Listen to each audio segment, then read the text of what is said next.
Bonjour à vous tous. Donc, on continue toujours avec la dernière séance de l'évaluation continue pour les deuxièmes années. Donc, on a vu l'oral en réception et en production. On a vu la production écrite, je l'ai déjà postée. Et là, maintenant, ça sera l'écrit en réception ou bien la compréhension de l'écrit. C'est la même chose.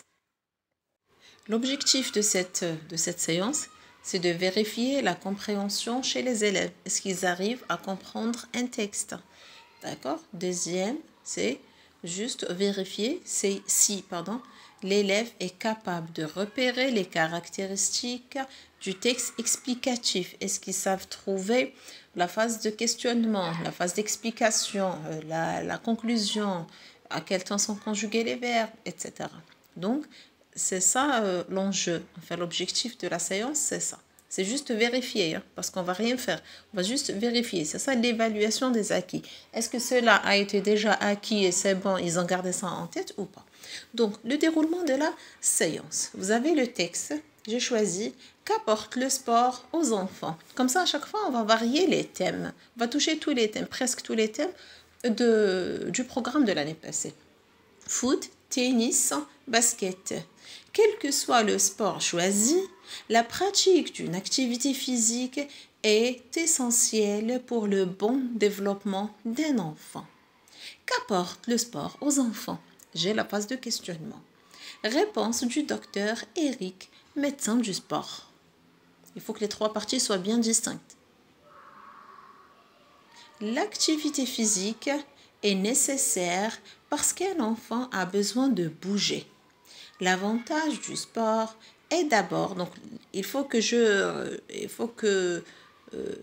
répondre à la question posée en haut, de permettre un développement harmonieux du corps.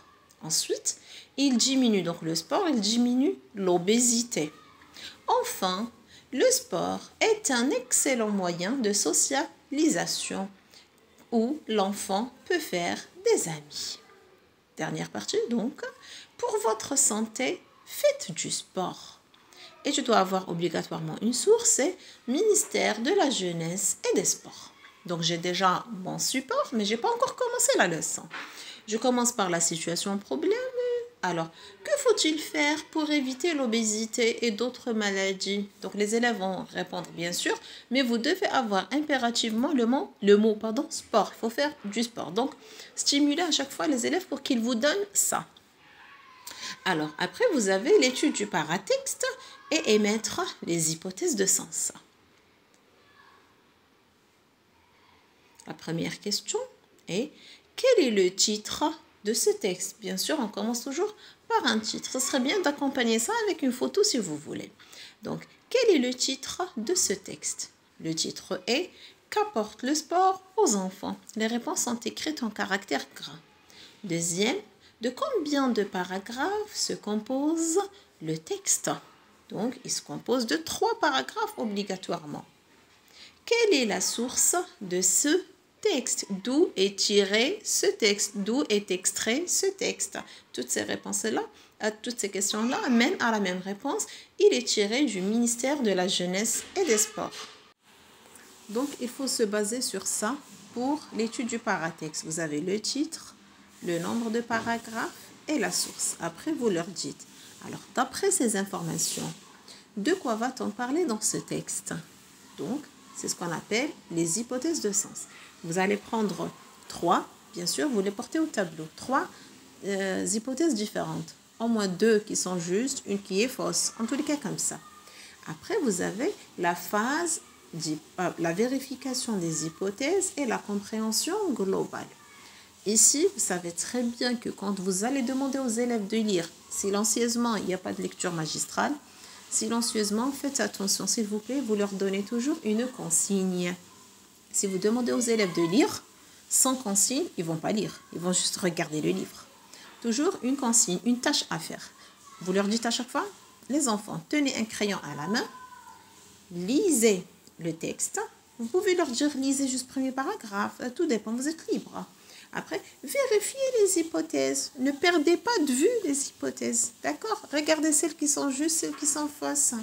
Après, trouvez les réponses ou bien soulignez les réponses à ces questions-là. Par exemple, de quoi parle le texte et délimiter les différentes parties du texte. Vous avez 3 parties, on a déjà dit qu'il y en a 3.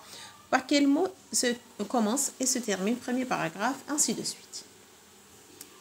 Après la lecture, maintenant, c'est bon. Ça, c'est la consigne. Après la lecture, bien sûr.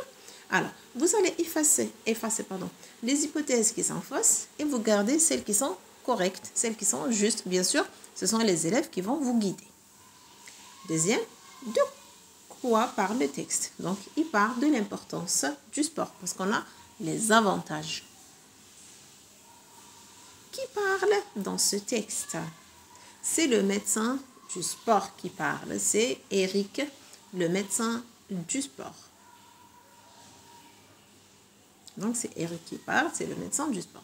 Là, c'est la phase de la compréhension globale. Maintenant, on va voir l'analyse détaillée ou bien l'exploitation détaillée. Là, on va un petit peu plus dans le fond. Alors, par quoi se termine le premier paragraphe? Donc là, on va plus dans les caractéristiques du texte. Donc, par une question. Celles qui sont écrites en caractère gras, ce sont les réponses. Comment appelle-t-on cette partie qui se termine par une question? Donc, on l'appelle la phase de questionnement. Donc, on l'appelle la phase de questionnement. Où trouve-t-on la réponse à la question déjà posée? Donc, on trouve la réponse dans le deuxième paragraphe. Où commence et où se termine cette partie? Donc, la deuxième partie. Et comment l'appelle-t-on? Donc, on l'appelle la phase d'explication. Elle commence par l'activité physique et se termine par des amis. Donc, parce qu'on a déjà demandé aux élèves de délimiter les différentes parties du texte. Après, quels sont les sports cités dans ce texte? Les sports cités sont inciter les élèves à donner une phrase complète. Le tennis, le basket et le foot. Quels sont les bienfaits du sport?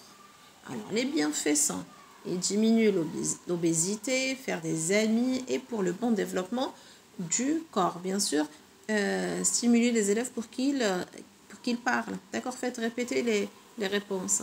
Et puis, vous pouvez rajouter encore une question de vocabulaire. Quel est le synonyme du mot sport dans le texte? Puisqu'ils ont vu déjà la synonymie. Donc, c'est l'activité physique. Augmente, quel est le contraire? Donc, c'est diminue. Voilà, par exemple.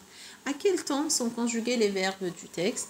Ils sont conjugués au présent de l'indicatif parce que c'est un texte explicatif.